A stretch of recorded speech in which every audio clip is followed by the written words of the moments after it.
Olá pessoal, estamos aqui de volta para mais um vídeo aqui para vocês. Parece até que a gente tá virando youtuber, sei lá. Sei lá, né? Para você que é recém-chegado aqui, a gente possui uma playlist de vídeos de como a gente conseguiu o nosso green card aqui nos Estados Unidos.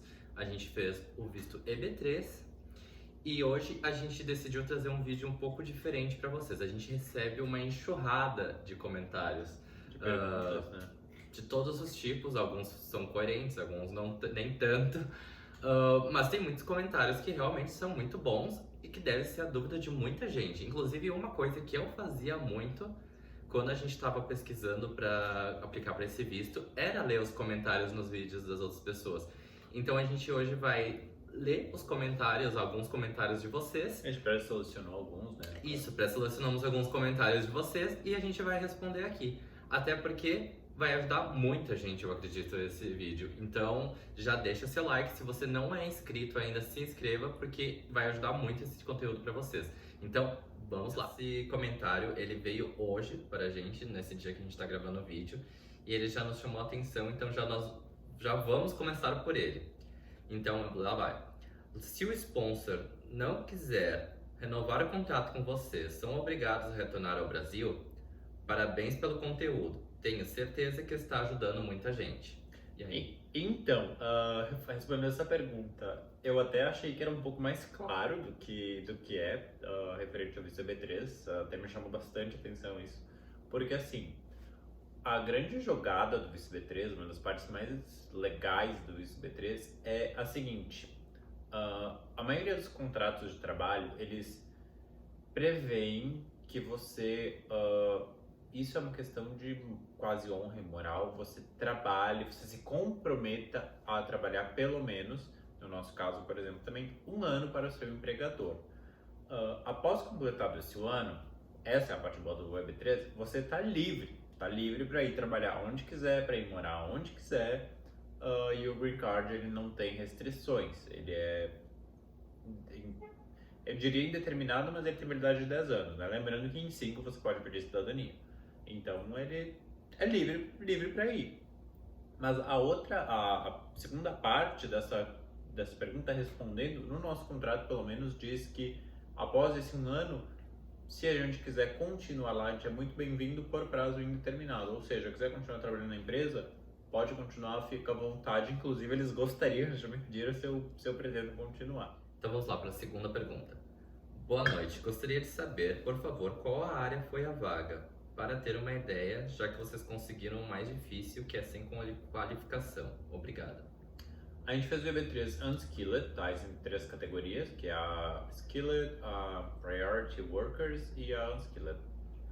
No nosso caso foi a Unskilled, não precisa de nenhuma qualificação na área de preparação de comida, restaurante de fast food. A maioria vai ser serviços. Muito bom. Estou adorando os vídeos. Vocês já sabiam inglês quando foram embora ou estão aprendendo aí no país? Eu já sabia, eu tinha um certo nível de fluência, enfim, já tinha estudado algumas coisas em inglês, já tinha vindo para cá algumas vezes, então eu já tinha um certo nível. Eu entendia mais ou menos o que era falado, sabia me virar, mas não era fluente, muito longe disso. Na verdade, eu tinha até uma insegurança que eu nunca fosse aprender. O que eu tô vendo é que isso tá mudando agora. Acho que pelo fato que eu tô trabalhando o dia inteiro com americanos e falando inglês o dia inteiro, isso tá começando a ficar mais natural para mim e tá parecendo realidade, uma coisa que eu achava que jamais iria acontecer. Muito legal. Gostaria de saber como vocês localizaram a vaga de trabalho. Vocês usaram alguma consultoria para isso? Essa vaga de emprego, sim, a gente encontrou ela a partir sempre de uma empresa de assessoria, exatamente, como diz na pergunta, então, sim, respondendo a pergunta. Os vídeos de vocês são muito esclarecedores. Amo muito assistir vocês. Muito bom saber disso. Muito bom. Dei início à consulta de assessorias para tirar o visto EB3. E no contrato da que eu mais gostei, informaram que o Green Card só poderá ser pego em terras internacionais. Para vocês também foi assim? Sim, na verdade é assim que funciona. O visto, né, você tira no Brasil, sendo aprovado, você já tem direito ao Green Card. Esse visto já é o Green Card, em outras palavras. Porém, o cartão físico, que é o que comprova a residência permanente, que é o cartão do Green Card, você só pega, ele só é emitido depois que passar no aeroporto nos Estados Unidos após em torno de 15 a 20 dias você recebe ele. Então não existe a possibilidade de você receber ele no Brasil.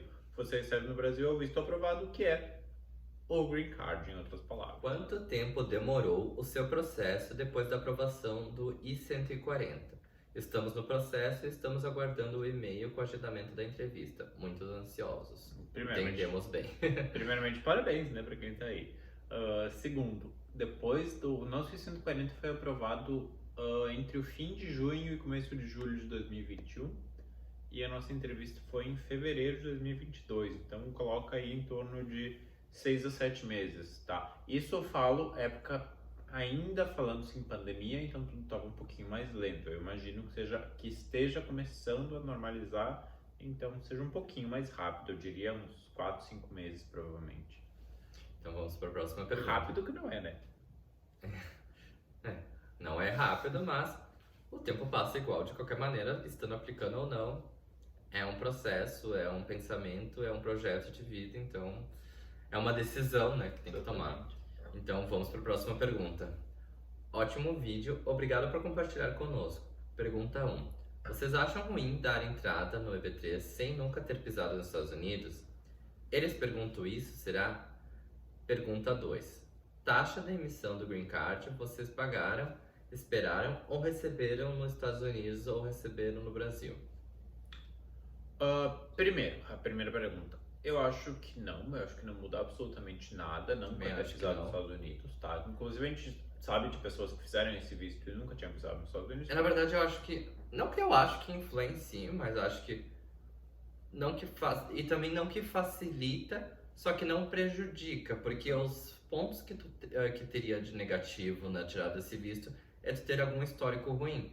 Certo? Só que se você nem pisou nos Estados Unidos, você não tem histórico nenhum, então... Os pontos básicos do visto é ter um sponsor e um emprego que comprove que você vai pra lá. Então não prejudica de maneira alguma. Pergunta? Sim, eles perguntam, eu não imagino que seja por aprovação ou reprovação, mas eles perguntam se você já esteve nos Estados Unidos na entrevista no consulado. E essa pergunta, se já esteve nos Estados Unidos, normalmente, inclusive para nós, está atrelada. Você ficou a mais do tempo estipulado nos Estados Unidos? Sim, se você infringiu já é uma regra deles, que é overstay, né? Então, essa foi perguntada. basicamente é isso que eles querem saber. Fora isso, não interfere em nada. Agora, a segunda pergunta sobre a taxa de emissão do Green Card. A taxa de emissão do Green Card, ela é paga após o visto ser aprovado, né? Fez a entrevista no consulado, foi aprovado, beleza. Aí tem duas opções. Você pode pagar antes de atravessar o aeroporto, né? De fazer a entrevista no aeroporto nos Estados Unidos, ou após. Se você pagar antes, quando passar no aeroporto, já é automaticamente emitido o Green Card e o Social Security, que vão em casa em torno de 15 dias. Se não, você só depois que pagar essa taxa, que é uns $250, que vai poder ser feito o pedido de emissão do Green Card e do Social Security Number. Era isso. E a próxima pergunta é: obrigado pelos seus conteúdos que vocês estão fazendo, ajudando muita gente. Muito detalhado as explicações. Parabéns mesmo. Uma dúvida: aplicando do Brasil para o social e o cartão, tenho que colocar um endereço americano para receber? Sim, mesmo aplicando do Brasil, tá? Você tem que preencher um formulário que vai junto no DS-260, se você autoriza o DHS, Department of Homeland Security, a emitir Social Security e tudo mais. Você tem que dar o endereço. No nosso caso, a gente já deu o endereço dos nossos advogados, do escritório deles, né? Porque a gente ainda não tinha um endereço que a gente ia morar no Kansas. Então, eu acho que a maioria das pessoas vão ser aconselhadas a fazer isso. Mas sim, tem que dar o endereço para eles enviarem. Lembrando que você vai dar no 10.360 e, se precisar, pode atualizar no MyUSCIS, que é o site que você acompanha e paga a taxa. E pode atualizar novamente na entrada do aeroporto. Eles vão pedir qual é o endereço que você quer. Então, tem todo esse tempo para decidir. Isso aí. E a próxima pergunta é: bom dia, nobres amigos. Primeiro, parabéns pelo vídeo. Só uma dúvida: a vacina do Covid é obrigatória? Muito obrigado e parabéns mais uma vez. Sim, ela é obrigatória. Ela é exigida, assim como tantas outras vacinas. Assim como várias outras. Inclusive está no nosso visto, tá? Para quem não viu, fica aqui o card, a gente vai deixar o card. Isso, a gente tem um vídeo mostrando sobre como a foi consulta vacinas. médica que fala sobre as vacinas. Olá! Poderiam falar mais sobre o estado que escolheram e por quê? Estou com o Abdv, mas ainda não escolhi o patrocinador porque não abriu para Orlando, que é para onde desejo ir. A gente escolheu para Kansas, porque era a opção que tinha no momento, na verdade. A gente não gostaria de vir para cá como primeira opção, eu Orlando diria. seria um sonho. Eu com certeza para Flórida seria a primeira opção, ou outro estado mais interessante. Kansas não seria uma opção. Só que como a gente aplicou há 3 anos atrás, a gente não tinha muito conhecimento sobre, não sabia se ia durar muito esse visto, porque parece que quando a coisa é boa demais para ser verdade, ela acaba, né? Parece uma oportunidade muito boa. Então, quando a gente viu a oportunidade, a gente agarrou. Muito bom. Tenho uma dúvida. Os formulários I-140 e DS-260 são preenchidos pela agência ou pelo aplicante? No nosso caso, especificamente, foi preenchido pela agência, tá? Eles, pelo que eu percebi, desde que a gente aplicou, enfim, eles tentaram colher o máximo de informações possíveis de nós, tanto em formulários deles, que eles nos mandaram para preencher, quanto no envio de toda, como eu já falei, de toda a nossa documentação todinha, ela, inclusive traduzida. Então, eles extraíram, eles juntaram todas as informações e eles preencheram. Antes de eles enviarem, eles me mandarem a cópia para eu reler tudo, rever se estava tudo correto e fazer a confirmação no site, né, dos Estados Unidos para fazer a confirmação do DS-260. Eu mesmo tive que entrar no site e confirmar o envio do DS-260 depois de rever tudo. Então vamos lá. Meninos, depois da aprovação, vocês têm quanto tempo até chegar nos Estados Unidos e assumir a vaga de emprego? Pelo que eu entendi, essa dúvida foi uma que a gente também teve, que era a partir da entrevista que você faz pro visto, quanto tempo que eles te dão, que você tem um período para entrar nos Estados Unidos. A partir da entrevista, da data da entrevista do Green Card, você tem 6 meses para entrar nos Estados Unidos. E aí, a partir daí, você entra em contato com a empresa e aí é um acordo em comum com a empresa para... Na verdade, assim, a empresa, inclusive, né, digamos que você entrou nos Estados Unidos dentro do prazo, enfim, né, vamos ser razoáveis, digamos que foi um mês depois, né, em torno, né, no máximo, porque não vai deixar o empregador esperando. Você só pode começar a trabalhar depois que receber o social e fizer driver license. Driver license acho que não é necessário, mas o social sim. Então, depois que você entrar, estando paga a taxa, em torno de 15 a 20 dias depois de entrar nos Estados Unidos, que você pode começar a trabalhar. Mas eu aconselho fazer driver's license antes também, porque depois não sobra tempo para fazer. Essa pergunta eu achei ela muito interessante para quem está procurando exatamente o que a gente pensa produzindo esse tipo de conteúdo. Que não quer dizer que a gente está querendo influenciar alguém a fazer esse visto. É que caso você já esteja procurando, você já esteja pensando, às vezes você vai olhar as informações e vai ver, não se encaixa para mim, é bom, é exatamente o que eu estou procurando, ou não tem nada a ver comigo. Então vamos lá. Sempre bom ver esse tipo de conteúdo. Quando você está pensando em fazer um processo desse, venho pesquisando há 3 meses e o medo de fechar com uma empresa e ser enganado existe. Pelo que pesquisei, a empresa que vocês fecharam é a mais confiável. De 0 a 10, qual nota vocês dão à empresa de assessoria? Vamos por etapas. Primeiro, como ele falou, né, para todo mundo, né? Tem que ter muito planejamento de vida, vida presente e vida futura, né? Em primeiro lugar. Segundo lugar, sim, tem que ter esse medo, sim, de levar né, ser enganado, isso pode acontecer. A empresa que a gente utilizou, vamos dividir a nota em 2 etapas. Ela é uma empresa completamente americana, tá? Então, americanos são pessoas um pouco quadradas, um pouco difíceis de entender, às vezes, algumas dúvidas que a gente tem. Então, assim, em questão de processo, legalidade, fazer tudo certinho, eu daria a nota, 9 ou 10? A gente não se incomodou com absolutamente nada durante o processo, em questão de fizeram alguma coisa errada, enfim. Nosso processo teve RFE, no mesmo dia foi respondida a nossa RFE por parte do empregador da empresa, enfim. Então foi tudo perfeito. Então nota 10 eu daria. Já em questão de assessoria, que seria suporte ao cliente, as dúvidas, enfim, tipo, Eu mandei um acho que e-mail eles com uma deixam muito a pergunta. desejar, até pelo fato Deixa de muito a que desejar. o único contato que se tem com eles é por e-mail e É. nem sempre eles te respondem. Então eu acho que é um valor bem alto. Ou às vezes eles não conseguem entender aquela pergunta do brasileiro, sabe? Que tem dúvida. A gente tinha algumas perguntas. É uma coisa tipo assim. A gente viu que algumas vezes eles responderam, não respondendo, e algumas vezes a gente viu que eles já preferiram nem responder mais, porque se não era o tipo de pergunta que eles responderiam, se não estavam naquele plano deles, naquela linha, no diretório de naquela respostas. reta que eles tinham que andar aquela pergunta, eles já começavam a ignorar. Tu só tinha que fazer o que eles mandavam e acabou. Um exemplo disso foi, eu vi outras pessoas falando disso, não só com a empresa que a gente fez, servidor de nascimento. O nosso servidor de nascimento, eles não estavam aceitando. Aí eu tentava explicar, como assim, se ela é original, ela é atualizada, peguei semana passada, tem todos os carimbos. Não é atualizada, não é assim, eles me ensinam as stamp, eles me falavam que é um selo, e that's it, até tu não resolver, se vira, acha um jeito de resolver. Sim, só que é cômico Aí eu tentava um país explicar. de fora querer dizer como é deveria ser a sua sua certidão certidão de nascimento no seu próprio país. Aí eu falei, olha, o Brasil emite assim. Não, mas não tá certo. Se eles estão. Eles queriam basicamente que se eles disseram que não está, não está. Mas Só tá. que eu acho que nós temos que saber se está certo a nossa certidão. Então, essas coisas, eu não digo só da empresa, são de americanos em si, eles são quadrados mesmo. Então, E a gente mandava, está, e aí o que a gente vai fazer? E eles simplesmente pararam de nos responder, porque eles.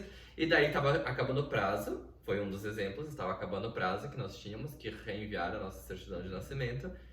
E em cima do prazo eles só nos mandaram se nós não enviássemos nossa certidão de nascimento correta, nós íamos perder tudo. sei, Só que então, a assim, gente tava, meu Deus, tudo isso que a gente está fazendo para não estaríamos enviando a nossa Vamos dar- verdadeira certidão. Vamos dar uma nota 8 pra eles, porque incomodação referente ao processo foi 0. A gente não precisou se preocupar. Claro, a gente tinha dúvidas, porque, que nem a gente falou, eles não respondem muito bem. Mas tendo feito o processo, estando certo como testemunhas, foi tudo certo, uma nota 8. O que eu vou dizer? Se você é uma pessoa que não entende muito dos Estados Unidos, não fala inglês, não é muito antenada, Você vai se assustar um pouco. vai se assustar bastante, eu diria. Mas Mas no quesito responsabilidade, compromisso e ser uma empresa séria, competência e seriedade e legalidade, isso nota não 10. dá pra dizer que, pelo menos até o momento que estamos gravando este vídeo, Isso. não se sabe nunca, né, o que vai acontecer. Claro, cada um tem uma experiência. A empresa Sempre foi muito correta, boa. Tá? sempre correta. Sempre foi muito boa. E agora vamos lá para a pergunta, uma das perguntas mais feitas por vocês aqui no canal, que é, É fatídica. eu vou ler um comentário aqui, mas tem muitos comentários que são sobre isso.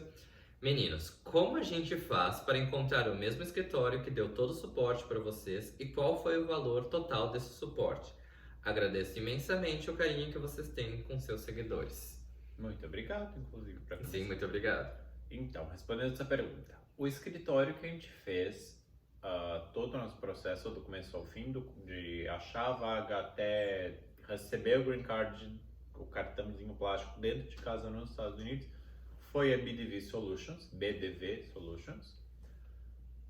como eu faço para encontrar eles? Eles têm um site, eles têm Instagram, eles têm uma comunidade no Facebook. Eles bem não grande. têm WhatsApp, que já nos perguntaram. Não tem WhatsApp, não tem telefone, tá? Isso é comum em empresas americanas, tá? Não é só eles. Valores, isso é bastante relativo, tá? Nós especificamente pagamos. Lembrando, tá? Uma coisa, tem muita gente que diz, é caro, tararara. O Green Card em si, as taxas de 140, as taxas de todo o processo são caras, não é um processo barato em si pro governo americano. Pagar pro governo americano não é barato. Então a gente pagou fora todas as taxas da assessoria, nos custou $25 mil, tá? No total. Todo o processo do começo ao fim.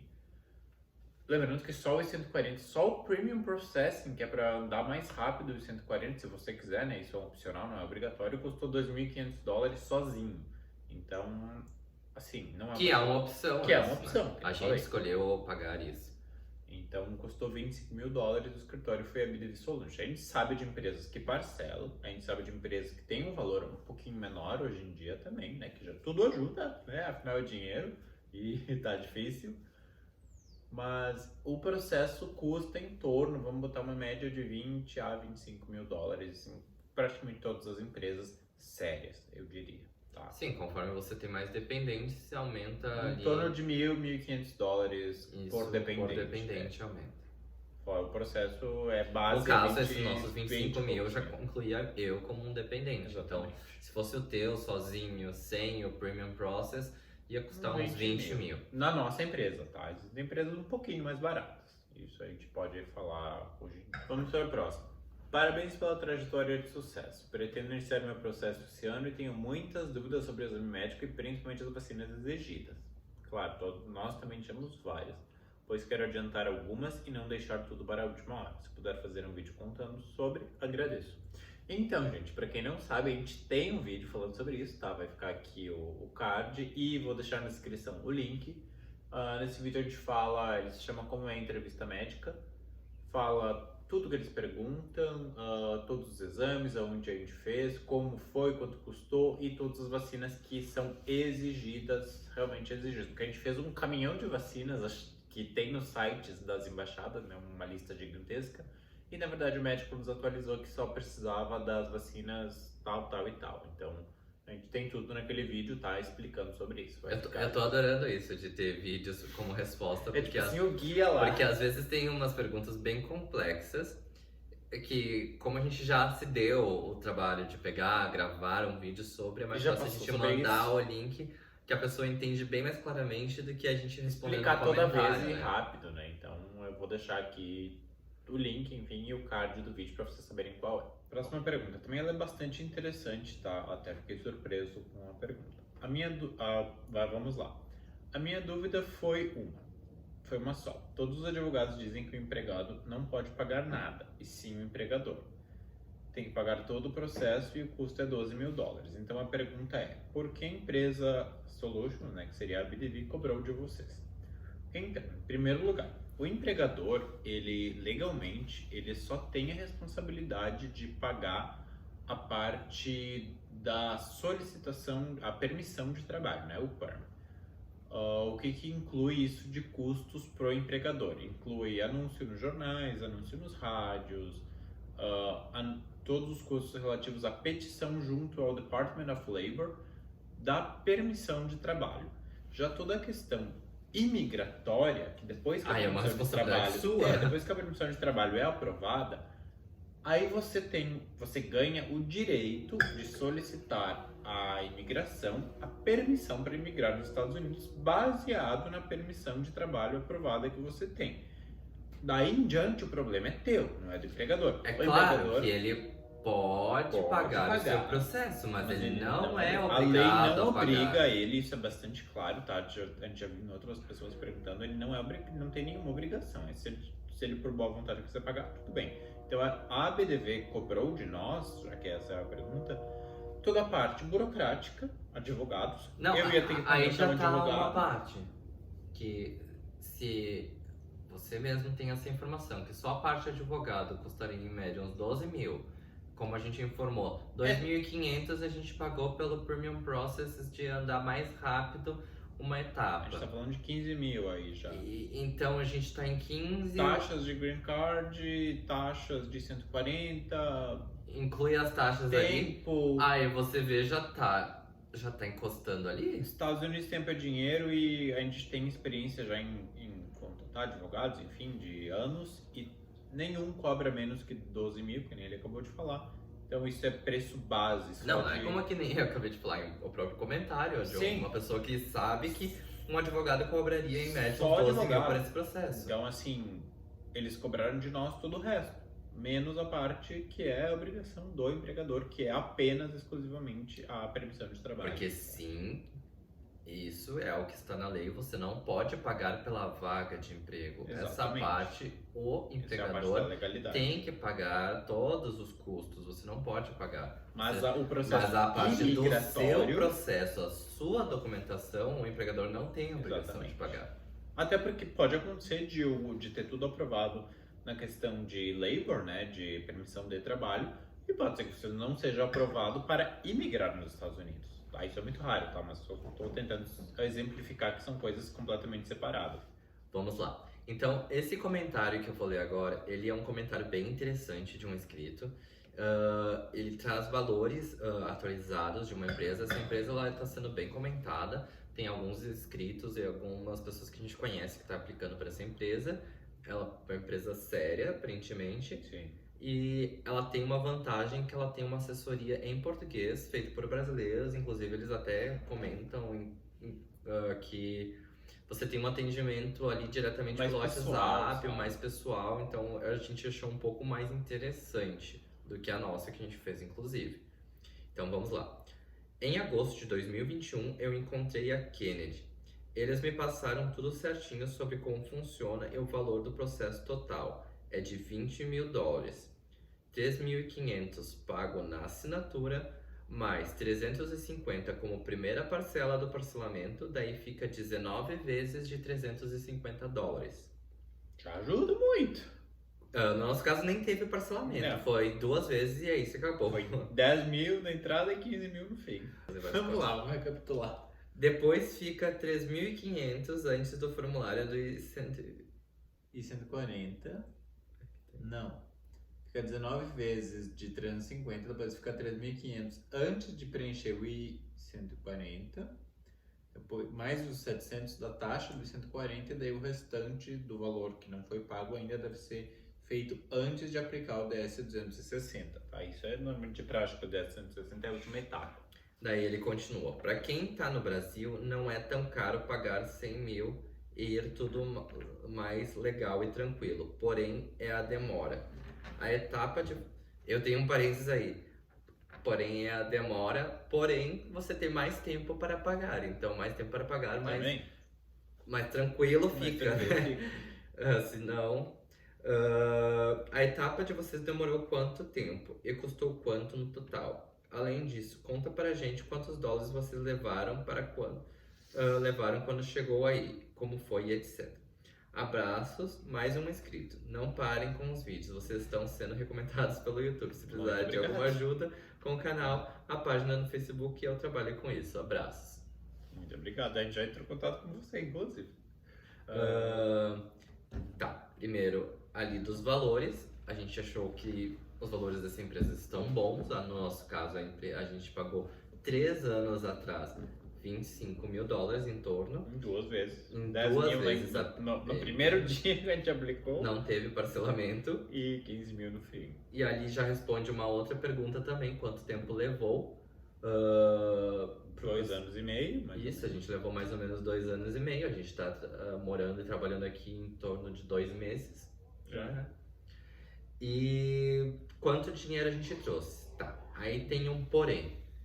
Quando a gente aplicou 3 anos atrás, os salários aqui nos Estados Unidos eram... Aconteceu muitas coisas no mundo. Muitas coisas. Nesses últimos tempos, vocês sabem, a inflação subiu horrores. Então, nós tínhamos uma preocupação muito latente.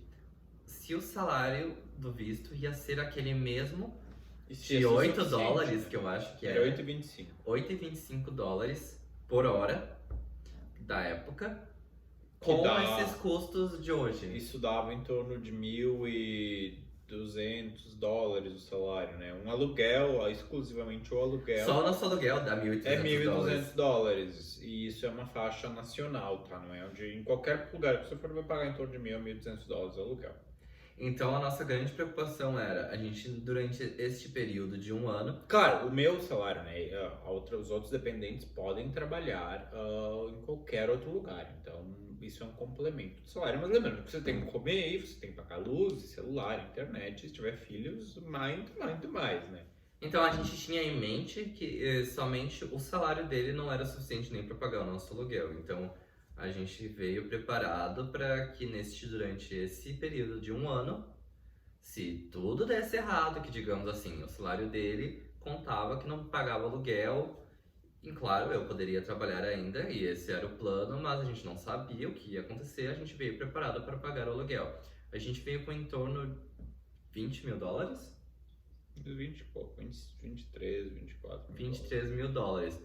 Você, eu diria que não é necessário você vir com todo este valor, mas a gente queria estar preparado. A gente não pretende gastar todo este valor, a gente não pretende gastar esse valor.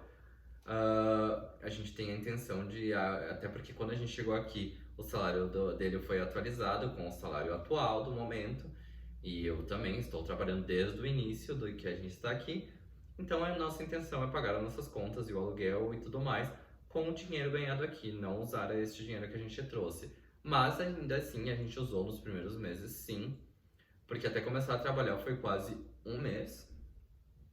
E nisso teve que pagar 1, 2, 3 aluguéis do imóvel que a gente gente teve que comprar algumas coisas e sim, se gasta bastante logo que chega. Mas não é necessário totalmente esse valor. É um valor que muda muito de família para família, o quanto necessário, mas é aquilo, né? O medo de ficar na mão, a gente preferiu nos preparar enquanto a gente estava num ambiente seguro, do que depois aqui, que era um lugar que a gente ainda não sabia o que poderia acontecer. Olá, qual o valor que vocês gastaram em todo o processo? Valor gasto com exames médicos e consultas. Lembrando, né, que a gente fala em 25 mil dólares, isso é o valor do processo. Quando é consular, você tem custo de consulta médica, de exames, né, locomoção, enfim. Então, no nosso caso, foi 25 mil dólares do processo, que nem a gente já falou. A consulta médica no Brasil está custando R$750 por pessoa. Se a sua família tiver 5 pessoas, vezes 5, não interessa se é criança ou adulto. Os exames médicos custam em torno de R$200, não, mentira, 180 do raio-x e mais uns 150, em torno de R$350 por pessoa dos exames médicos. Então a gente está falando aí de R$1.200 por pessoa. Mais as traduções, a gente gastou uns R$700 no todo o processo para 2 pessoas, mais viagem, enfim, mas isso é relativo de cada um. No nosso caso, custou, na época o dólar não era 5 e tanto, ele estava 4,30. A gente gastou em torno de R$125 mil do começo ao fim do processo, com todos os nossos custos, tá? Esse foi o custo. Varia dólar e varia se você mora no Rio, São Paulo, enfim. Nós incluímos a viagem ao Rio, o avião, hotel, tudo mais. Por favor, faça um vídeo falando o que acontece depois da entrevista. Estou aguardando minha documentação chegar no NVC. Então, já vou chegar nessa parte. Eu queria muito saber como é por pessoas que já passaram por isso. E sobre os exames médicos, dá para fazer tudo em uma semana do visto, né? Dá para fazer tudo na semana do visto, né? Sou do Espírito Santo e queria fazer tudo em uma viagem só. Ótimo vídeo, obrigado pelas informações. Vamos por partes. A primeira parte, referente a como é a chegada, né? Enfim, após. A gente tem um vídeo também falando sobre isso, que é como foi a nossa mudança para os Estados Unidos, fala como é chegar até no aeroporto, enfim. Mas um resumo rápido, a gente chega no aeroporto, chama o oficial, enfim, a gente vai para uma salinha, eles revêem o envelope selado que você leva. E a segunda parte, que é referente a se dá para fazer tudo numa semana, sim dá, a gente fez isso, porque a gente também não é nem de São Paulo nem do Rio, a gente é do Rio Grande do Sul. Então a gente aconselha a ficar em torno de 5 a 6 dias, porque os exames demoram em torno de 4 dias para ter o resultado, tem que ser enviado para o médico e tem que ser feita a entrevista, quer dizer, tem que ser feita não, mas se você quer fazer tudo junto, tem que ser feita a entrevista também. Tudo isso em uma semana, mas dá sim para fazer se você conseguir programar e conseguir agendar a consulta, que está bem difícil de agendar, tá? Boa noite, parabéns e sucesso. Tenho uma dúvida. Quando a Consul perguntou sobre como achar uma vaga, você logo de início falou que foi através da BDV ou você primeiro respondeu que foi através da internet?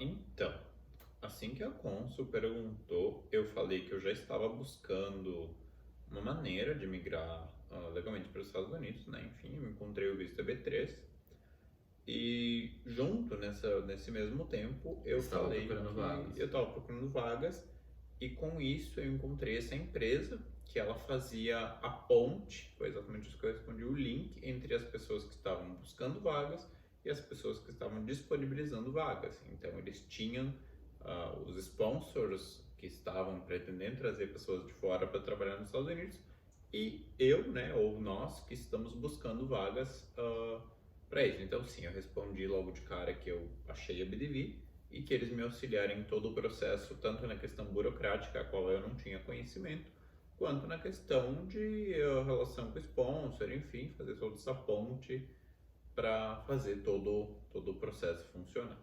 Eu acho que essa próxima pergunta tem bastante a ver com essa, inclusive, também, que foi no que parece relacionada com o dia da entrevista.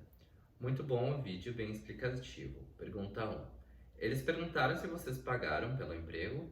Pergunta 2. Vocês falaram explicitamente que a BDV fez uma ponte entre empregador e empregado e eles não te indagaram sobre isso? Eles perguntaram se a gente pagou? Acho que não, né? Pagou o quê? Algo para o empregador. Perguntaram. Eles perguntaram, tá, então a gente respondeu que não, que nenhum valor foi pago diretamente ao empregador. Inclusive, junto com essa pergunta, logo após, já que nós utilizamos uma empresa de assessoria, eles pediram se eu tinha o contrato com essa empresa, e sim, eu tinha levado ele impresso, tá leve, se vocês estiverem no processo, porque no contrato com a empresa, inclusive, fala expressamente, uma das primeiras cláusulas que fala, é que nenhum valor pago à empresa, né, enfim, nenhum valor pago durante o processo, ele é pago ao empregador, tanto pela vaga quanto por algum benefício, enfim, algo do tipo. Os valores pagos são referidos ao serviço. Os documentos que precisam levar, a BDV orienta o que levar? Eu imagino que essa pergunta seja relacionada aos documentos que precisam levar no dia da entrevista. Então, como a gente já falou, de ser uma empresa bastante americana, tá? Então, a orientação deles foi me enviar o link do site do NVC, eu acho que foi, da SIS, enfim, que naquele site tem todos o checklist pré-entrevista. Aí lá tem certidão de fala, né, certidão de nascimento, certidão de exames criminais, certidão de casamento, enfim, todos os documentos que o empregador mandou e do processo. Mas não, eles não dão uma lista exatamente atualizada. Na carta do NVC consta os documentos, assim como no site, tá? É tudo isso que a gente tem de informação. A próxima pergunta é: olá, eu e minha família estamos vendo seus vídeos, são excelentes. Muito obrigado. Muito obrigado. Gostaríamos de saber o que precisou fazer para levar seu gato. Inclusive ele tá aqui, ó. Vontade de morder. Estamos esperando a nossa entrevista que ainda precisa ser marcada aqui no Consulado do Rio de Janeiro. Parabéns. Por favor, mandar todas as dicas de como levar um gato. A gente fez um vídeo sobre isso porque teve bastante gente perguntando de como fazer para levar ele. Então acho que a gente vai deixar o link aqui, né, também. O card e o link, né? Porque não dá pra deixar nesses memorzinhos no Brasil. Então, trago. É muito menos difícil do que parece, do que as pessoas falam, tá? Tipo, a gente explica tudo no nosso vídeo. Você já começou a trabalhar? Já quero saber como é trabalhar no Mac. Sim, nós já estamos trabalhando no Mac, nós dois, tá? Pra quem não sabe. Nós já, parênteses bem grande, o processo, quem fez foi ele, somente ele é necessário trabalhar lá. Eu não precisava, mas eu estou trabalhando Por lá no uma Mac escolha também. nossa, enfim, por É, por facilidade, Por salário, E- por facilidade, e por ser pela mais cômodo. situação do Mac, né? Que a gente vai falar agora, ele decidiu trabalhar no Mac também. Então já estamos há 2 meses praticamente trabalhando no Mac. A gente tá hoje, esse vídeo está saindo em maio, enfim, a gente está trabalhando desde o começo de abril. Como é trabalhar no Mac? A gente nunca tinha trabalhado nada parecido, enfim, a gente não tinha uma referência de como seria isso, mas está sendo, eu acho que na minha opinião especificamente, bem melhor do que eu imaginava. O pessoal da nossa empresa, na nossa região, é um pessoal muito aberto, muito acessível, muito legal, enfim. Na loja, inclusive, que eu trabalho e na companhia, inclusive, tem muita gente de fora, de várias partes do mundo, então é multicultural, não tem uma questão de discriminação, ou que nem algumas pessoas falam, né? De ser de fora, de linguagem, de barreiras, porque tem muita gente de vários países. Então eu tô achando uma experiência, assim, bem melhor do que o esperado. Não é o melhor trabalho do mundo, mas não é o pior de todos. A gente não sofre como algumas pessoas até acontecem, né, em outras partes do país. Eu diria que as minhas 2 primeiras semanas, sim, que eu ficava com vontade de chorar quase todos os dias. Mas agora eu estou mais tranquilo e eu tô vendo como uma grande vantagem o fato de estar aprendendo inglês e estar conversando, interagindo e entrando bastante aqui na cultura junto com o trabalho e conforme o tempo vai passando. Mas as 2 primeiras semanas eu tinha bastante vontade de chorar, sim. Mas, inclusive, uma coisa que eu percebi, e isso eu não diria que é só no Mac, tá? É na questão de empresas aqui. O pessoal gosta bastante de nós brasileiros, porque o brasileiro, ele tem uma coisa de trabalhar, eu acho, de ser comprometido com as coisas que faz. Ainda mais quem tá vindo pra cá, que tem todo aquele medo do visto, de fazer tudo certinho, bonitinho. Então, das experiências que a gente sabe, e isso está sendo a nossa experiência, eles tentam ajudar, eles tentam fazer você até crescer dentro da empresa, porque vem a responsabilidade, vem que você é comprometido com o trabalho. E tá tendo uma escassez de empregos tão grande nos Estados Unidos nos últimos tempos, assim, é realmente algo absurdo, que se você se comprometer mesmo, sabe, e fizer tudo certinho, acho que dá muito certo em praticamente qualquer emprego que você for.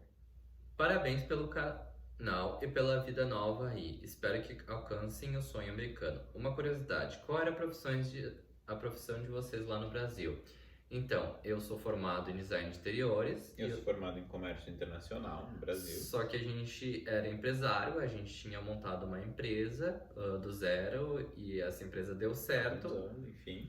A gente tinha a intenção de se mudar para os Estados Unidos desde antes de abrir essa empresa. Enfim. E quando isso aconteceu, mesmo a gente gostando muito dessa empresa, a gente vendeu ela, porque a gente não ia conseguir tomar conta dela daqui. O nosso projeto era mantê-la aberta, na verdade, né? E trabalhar aqui e gerenciar ela remotamente, mas a gente viu que não ia ser possível, então a gente optou pelo vender. Fala do ambiente de trabalho dentro do McDonald's. O McDonald's do Brasil tem a fama de tratarem mal os funcionários. Olha, no quesito os chefes e superiores nossos lá, a gente não tem essa questão, eu diria. Assim, a nossa empresa, para vocês entenderem um pouquinho mais, McDonald's, quando se fala em McDonald's, tem a rede global, a corporação, que a gente chama aqui, e tem os franqueados, que são companhias gestoras. No nosso caso, a gente trabalha com uma empresa que é dona de 20 lojas de McDonald's, ela é dona e operadora, tá? E daí tudo é feito por essa empresa aqui. Seus supervisores são dela, o dono é o único dono, enfim. E cada loja tem os seus head managers, né? No nosso caso, a nossa loja e toda a empresa tem gente do mundo inteiro. A nossa gerente geral da nossa loja, ela é do Uruguai, para vocês terem uma ideia, ali vizinha do Brasil. O outro gerente, ele é do Senegal, a gente tem gente de Togo, tem gente de Gana, tem gente do mundo inteiro, tá? O ambiente claro, o trabalho não é o melhor do mundo, nem o mais fácil, mas as pessoas são muito boas, eu diria assim, eles tentam ajudar, eles são pra frente. No nosso caso. No nosso caso. O próprio dono de toda a rede, né, das 20 lojas, ele vai nas lojas, ele leva donuts nos finais de semana normalmente, eles levam, no Dia das Mães, eles levaram flores, eu diria que eles são atenciosos, são pessoas, assim, boas, tá? Não tem discriminação e não tem... Mas é claro que com Varia os de clientes empresa para não empresa. tem como ter um padrão, né? Sim. Vai ter os clientes que vão ser clientes Legais. bons, que a gente tira pra conversar, na verdade, alguns clientes, mas tem aquele cliente que vai te enlouquecer, que tu vai chegar no final do dia pensando, meu Deus do céu, que eu o fiz? que eu fiz? Então, gente, eu acho que A gente já respondeu algumas perguntas, né? Enfim, a gente teria muitas mais se a gente fosse ver para responder, se a gente fosse juntar todo mundo que perguntou. Então, até pra gente não se estender muito no vídeo, por hoje vai ser isso, tá? Se vocês gostaram, se vocês querem saber mais coisas, deixem mais perguntas aqui na descrição, tá? Que a gente vai ver. A gente pode estudar, quem sabe, fazer um 2.0 desse vídeo, Ou quem sabe uma live. uma segunda parte. Ou receber uma live, exatamente. Deixem nos comentários. Inclusive, eu se acho que a gente gostariam não falou aqui ainda, mas a gente participou de uma live. de uma entrevista no canal do Roger Vieira USA, tá? Ele é um youtuber bem... Só que a entrevista não foi no canal dele principal, ele fez no canal de podcast. Papo de Imigrante. Mas a o nome gente do deixa canal. o link aqui. A gente vai deixar o link, e vamos estudar a possibilidade de ter a entrevista no nosso canal também, para vocês assistirem, para quem perdeu, não assistiu, acho que vale bastante a pena, tem várias informações lá também.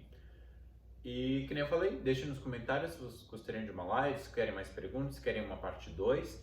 E acho que se inscreva no canal, já deixa o Sim. like, que ajuda bastante. A gente gostaria tá? de chegar muito aos mil inscritos. A gente ficaria A muito gente tá feliz. perto dos 1000 inscritos, seria bem interessante a gente chegar lá. E também nos motiva a trazer conteúdo, né? Com certeza. Então por hoje era isso e até a próxima. Até lá, pessoal. Tchau.